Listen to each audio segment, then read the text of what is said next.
Thinking about becoming an Airbnb host? My name is Stephanie, and today's episode, I'm going to be sharing with you the top lessons that I have learned as an Airbnb host. Let's get started. So, one of the big things I've learned is it's not about you as the host, it's about the guest and their experience. Whether you think something is right or something is wrong is irrelevant, because at the end of the day, you're providing an experience. You're providing a hospitality service to these guests. And if you keep that in mind whenever you have a booking, whenever you're serving anybody, you will be fine. But I know tons of hosts who struggle with this. They feel that they are right and they are wrong. To be honest, it doesn't matter. It does not matter. You need to come with the mindset of serving. And when you do that, you will find it's much more enjoyable and it's much easier. And let's just say you're just not that person. It's not your cup of tea, but you're still in the business anyways. That's okay.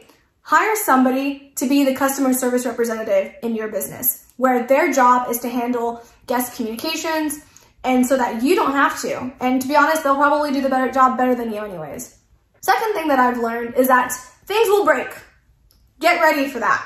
Whether it's new, whether it's old, things will break and things will have to be replaced. So, super important, if you are running a property that is far away from you, when you are at the property, take measurements of everything that's major. We're talking the fridge, stove, washer and dryer. Take pictures of the manufacturing sticker that's on it, but also take measurements of the size, the length and the width, and keep that stored in a property master list so that you have as a reference for you and your team should it happen where now you have to replace it. You can order it online or over the phone and get it taken care of quickly.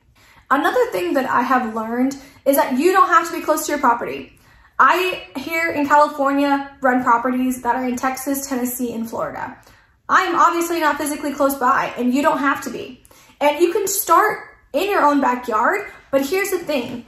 Treat that property like it's far away, like it's out of state. And what that will do is that it will force you to create systems so that you don't ever have to be at the property. I first did this when I had my first property. I had it 30 minutes away, and at the beginning, I was going to it after every single turn as the inspector, and I'm here to tell you, it's not sustainable, it's gonna drive you crazy, and you're not gonna like it. So the sooner you start to think about how can I systematize this, how can I make it to where I don't have to physically be here, whether it's close by or far away, your life will be so much easier. A fourth thing that I felt that has been really impactful is that you can choose between scaling through quality, or you can choose by scaling through the numbers, the number of properties. And let me explain this a little bit further. So there are two different types of mindsets here. You have one where people think, I need to scale in the number of units that I run. Whether it's a 1 unit, studio unit, 4 units, who knows? They think it's all about the number. That if I have 100 plus units, that I will be good. And that's what they focus on.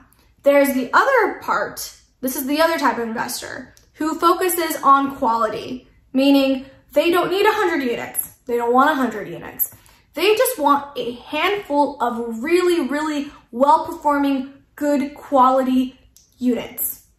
And they are happy knowing that there's less to manage, but it's a little bit more higher end. So that's something that when I first started, and you'll learn this as you go through the process, that you're gonna be one of those people where you're gonna either be wanting to scale by pure number, or you're like, less is more.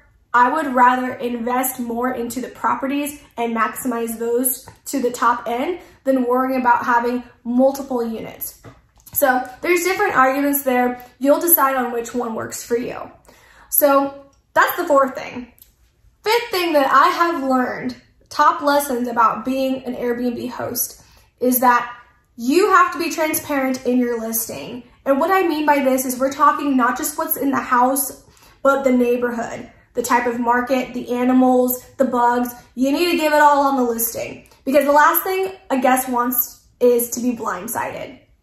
They don't want to be blindsided. They would rather know up front, and transparency is always the better policy to have. That way there is no confusion about, well, I wasn't prepared for this. Because even though it's obvious to you as the homeowner or the operator, it's not gonna be that obvious to a guest who's never been to your house for the first time.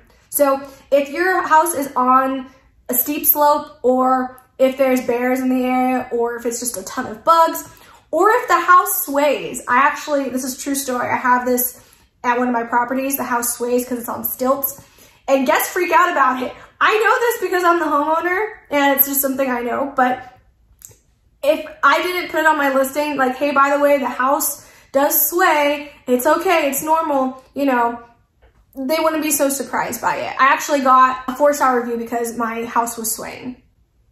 Yeah. Maybe they shouldn't have booked my house, right? I don't know. But that's another thing that I have learned, is being transparent about your listing and everything that they should know before coming to the property and before booking the property. The last and final thing that I have learned as a host and as an Airbnb operator is that every guest is not for you, and your house is not for every guest. It is okay to say no if you feel like this house just is not a good fit. It's not gonna be able to accommodate what they need.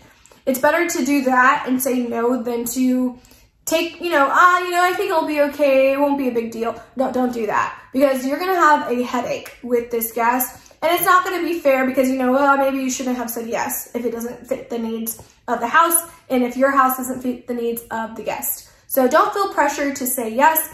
It's okay to say no. Always have an abundant mindset. There's always other guests, and there's always other houses that they can go to as well. Totally fine. Thanks, guys. Make sure that you like and subscribe and hit that notification bell for more episodes of short-term rentals, financial freedom, and entrepreneurship.